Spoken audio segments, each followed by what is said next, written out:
wadahadalkan dib u soo noqday inuu wasiirka arrimaha dibadda ee dowladda Djibouti oo goordhaweyd la hadlayay wargeyska Sharqal Awsad ayaa sheegay in aysan Turkiga guul ka gaadhi doonin dhexdhexaadinta Soomaaliya iyo Itoobiya ee ku wajahan arrinta badda oo ay haatan ku fashilmeen laba goor. isagoo sheegay wasiirka in ay Itoobiya ku taagan tahay damaca fulinta ajandaheeda ku aadan isafgaradkii ay la gashay Somaliland oo aysan ka tanaasulin, taas oo meesha ka saaraysa ayuu yiri in heshiiska madambeys ah ay gaaraan labada dal. Maxamed Cali Yuusuf wasiirka arrimaha dibadda ee dowladda Djibouti ayaa sidoo kale sheegay in ay dhankooda wadaan qorshe dhexdhexaadin ah, balse wuxuu diiday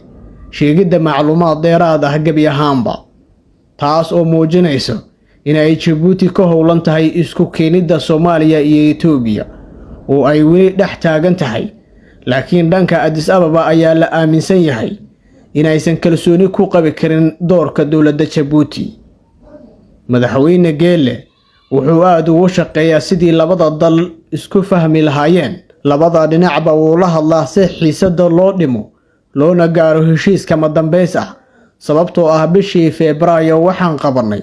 igaad ahaan shir degdeg ah oo kiiska looga hadlayay la iskuna raacay ixtiraamka madax banaanida dalalka gobolka, ayuu yiri wasiirka arrimaha dibadda ee dowladda Djibouti.